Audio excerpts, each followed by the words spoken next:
After meeting with the president, senior officers and representatives of civil societies in Burundi, Thomas Periello, the special envoy of the U.S. in the Great Lakes, has issued a press release on this Sunday morning.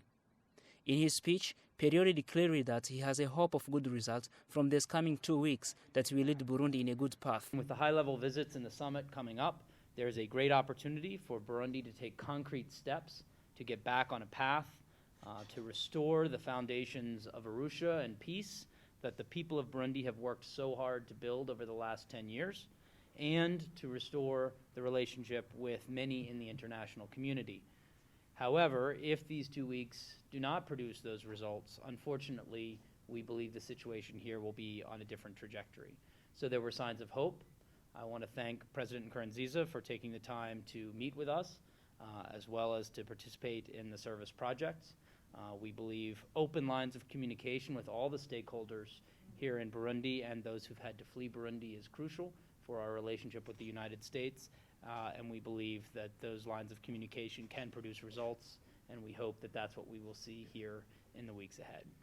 The special envoy recognizes the condemnation of the hatred songs, speeches and divisions during the demonstrations against President Kagame as a positive sign from the president of Burundi. The president was well aware of our presence at the speech he was giving in Burundi, in Cibitoke at the event. There were many, many people there. And again, we commend him for going out of his way to specifically cite the hate-filled songs and the comments made about harm to President Kagame. And we thought it was important for him, we thought it was positive that he made such a clear speech in front of many of his supporters that that will not be tolerated. We did discuss it. I won't go into details of the personal conversation, but I think, again, what we all know is that that's a positive sign, but the question is what will come behind it. And so what we want to make sure is that underneath these whiffs or indications of positive steps is a hearty meal of moving towards press freedom and moving to condemn hate speech and division. And we will be very open to the possibility that that substance is there. And I think the next 2 weeks will be a great opportunity for the government to show that. Concerning the fact of putting in one sack all oppositions as terrorists, Periello declared that not all opposed to the government are criminals.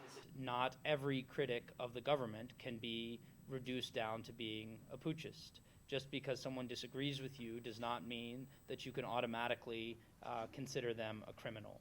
And I think one of the most important actions going forward is to distinguish those people who may deeply and passionately disagree with the president, disagree with his changing of Arusha in the Constitution, but not support the acts of violence or violence overthrow. The U.S. government argues the government of Burundi to permit all the private media to operate and create the conditions for safe return of independent journalists without further delay.